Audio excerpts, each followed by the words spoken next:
Hello, my name is Elizabeth Marsh. I'd like to share a story with you entitled Arkansas Nightmare of Injustice, the Lynn Penn story. This is a revelation of an innocent man who has been in prison for nearly 40 years, that's 4 decades. His name is Lynn Penn. He was convicted of murder in the state of Arkansas in 1983.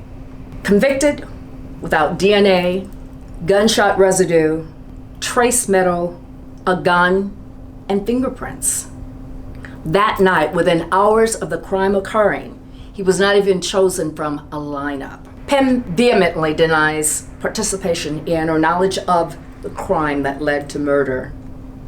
In this 5-part expose, Penn will tell his story from an Arkansas prison cell.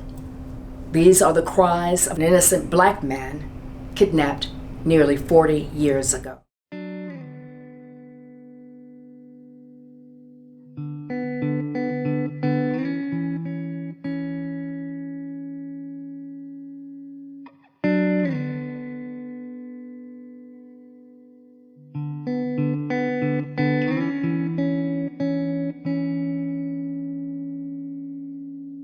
I am Lynn Penn, also known as Arkansas Department of Corrections 081365. The name Lynn Penn is a name we hope to resonate throughout the United States and the world. It's a name and a story of black people since slavery. The same mistreatment, same punishment, and the same old. It's about our struggles, just to be treated equally and fairly. It's about the mistreatment of the black man from the days of slavery to the new form, which is mass incarceration, and no one wants to talk or do anything about it. We hope that all the people are shocked and outraged about the innocent people who are dying in prison. I'm sure there's a lot of Lynn Penns that are in the state and federal prison system that their only crime was being a black man in America. Here's my story. I was falsely accused of capital felony murder of Anthony Furdy, a service station attendant in Little Rock, Arkansas, back in 1983. I've spent nearly 4 decades behind these walls and bars for a crime I did not commit. What you're about to hear is shocking, disturbing, unbelievable, cruel, and heartfelt. You will hear about my arrest and release, and then rearrested 6 days later for the sake of a $6,000 reward. How 2 racist cops destroyed, changed, and in some instances hid evidence. You will hear how my ex-girlfriend was forced to leave the state, all because she wouldn't change her story about being with me at my home all night. You'll also hear how my neighbors and friends turned against me just for the sake of a $6,000 reward. You'll hear how my best friend pointed the police in my direction only for the sake of shifting the blame away from himself. You'll hear how my neighbor, Frank Enoch, called detectives and told him he had witnessed the shooting. Only after 6 days later, the reward was offered. Then, tell prosecutors and police that he lied and he left the state, learned that he would have to testify to those lies. You will hear how I remained in custody after he told police he lied.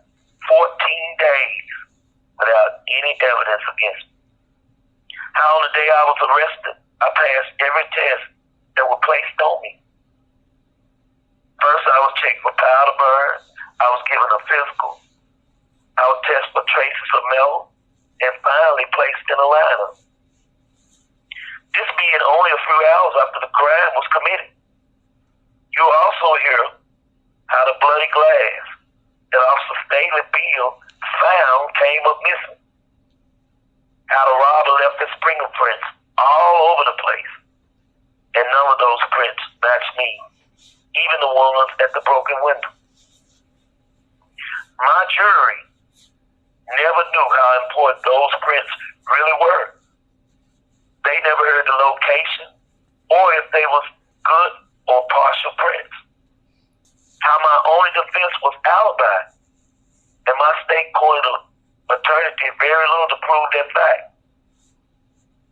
And how 7 years later, when the federal courts called him on this, not only would they help, they lied. You also hear how after a year of incarceration, another man wrote a sworn affidavit claiming responsibility for the crime, and little was done about it. I would tell you how I kept my faith, my love for people, my sanity through the songs I wrote. How I love to sing.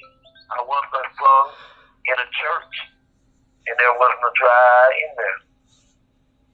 You will hear how I lost all the people I love and cared for, and still I'm the same old Lynn Penn. But now I need your help. I'm 61 years old. It can be in the form of prayers, suggestions, donations for legal help. But most importantly, I need your voice. The voice that made George Floyd right. You, America, your voice, who took down a racist president out of office. Thank you, and may God bless. It was February the 8th, 1983, on a cold and frigid morning, at about 1:30 to 2:30. A man entered the Delta service station on Roosevelt and Dr. Martin Luther King, formerly High Street, with the purpose of robbery. Witness stated that the man entered the cashier booth and all of a sudden pointed the gun at the attendant and he threw his hands up. After the robber was given the money, he left the booth and tried to flee, but the attendant electronically locked him in. Witness stated that he started shooting the place up. He would shoot the front door entrance, stand back, then kick it. Then he couldn't get out that way, so he turned around and started shooting. And he went to the back of the store and shot out a big glass window in the rear of the store, climbed out, and limped away. According to one witness, it was a real noticeable limp. That he would hop some and run some. He was clearly injured. He was last seen running south on High Street. Officer Valerie Staley Bill, Sam Iverson, Curtis Martin, and C. Whitehead arrived at the scene moments later. Staley Bill stated that she sent Officer Ivory to one side and her and Whitehead went to where the broken window was. Her statement was, I found tiny specks of blood on the broken window. They broke some more of the window to gain interest so they could help the victim who had been shot in the face. After securing the area, they started circulating around. Officer Iverson stopped a black male. His name was Terry Dwayne Ford, who informed him that he knew a man who had a shotgun. He told police a 20 gauge and that his friend was thinking about robbing someone. After conferring with superiors, I was arrested. At the Blue Rock Police Station, Detective Ivan Jones and Detective Larry Donaton conducted the interrogation of me. I was given certain tests. The first one was I was made to strip down to my underwear. I was checked from head to toe, but I had no cuts or injuries. Then a Mr. McDonald from the State Crime Lab sprayed me with this solution all over my body. And then turned on this ultra light. I had no powder burn residues on me. Next, they checked my hand for traces of melt, which is a hard test because just turning a doorknob would show up. But what they was trying to determine if there was a pattern of a gun or a rifle.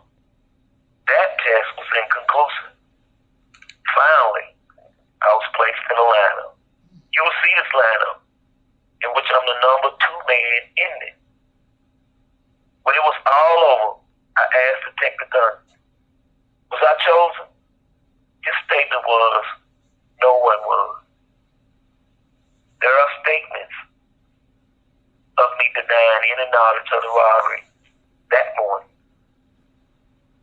After 3 hours of being fussed at, hollered at, pointed at, threatened, Detective Jones asked me would I give them my consent to search my room. I said, of course. After they finished, I was released. Yes, I was free. This will conclude my first session. In my next section, I will tell you about my perspective of what happened that dreadful morning. Please don't accept my word. Google my name. Use the Freedom of Information Act to get my files from the prosecution office, Little Rock Police Department, public defenders, or state crime lab, and watch how many problems you run into. Even today, about obtaining my case file. In 2017, Arkansas Supreme Court ruled that I was entitled to those files, but a local judge, T. Fox, kept denying. Thank you.